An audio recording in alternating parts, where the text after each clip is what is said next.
Sebaster was a merchant unlike any other. While most men of his trade relied on keen bargaining and silver tongues, Sebaster had a secret, an enchanted pair of bone dice that dictated the fortunes of his deals. With each roll, fate twisted in his favor, turning even the most hopeless trades into profits beyond imagining. He had acquired the dice years ago in a dusty market on the outskirts of a crumbling empire. An old beggar, clad in tattered robes, had stopped him as he browsed rare trinkets and relics.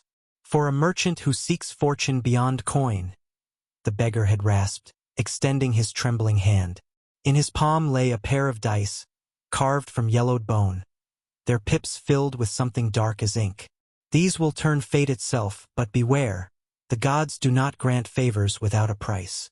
Intrigued and ever the gambler, Sebaster had taken them for a meager price, thinking the old man a fool. That very night, he rolled them in a game of chance and watched as the impossible unfolded. Every number he needed, appearing as if fate bent to his will. From that moment on, his fortunes soared. Every trade became a success, every negotiation tilted in his favor, and soon, he was one of the wealthiest merchants in the land. Yet fortune was a fickle mistress, and power never came without consequence. One evening, as Sebaster dined in a grand hall overlooking the bustling streets of Veland, a robed stranger sat across from him uninvited. The man's face was hidden beneath the shadow of his hood, but his voice was like a distant whisper carried on the wind.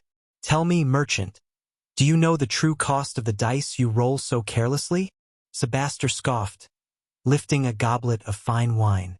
"The only cost I know is the price I paid for them, which was a pittance." The stranger chuckled, though there was no warmth in it.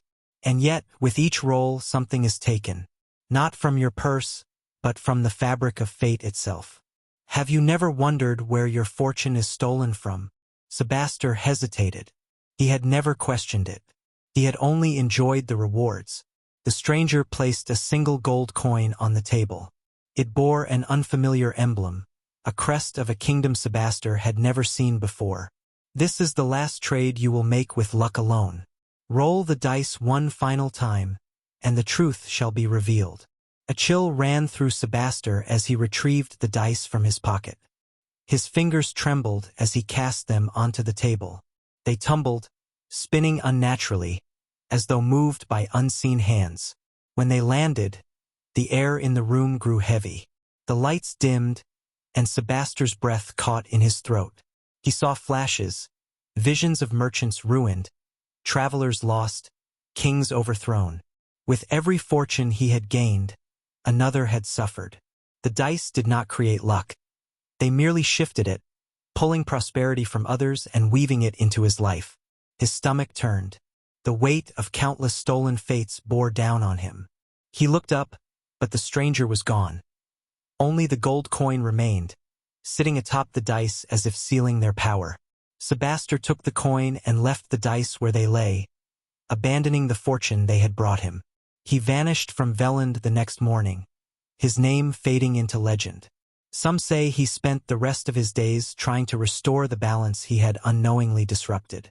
Others whisper that he still walks the roads, seeking the beggar who first gave him the dice, hoping to undo the curse of fortune. But the dice remain, waiting for the next hand foolish enough to roll them.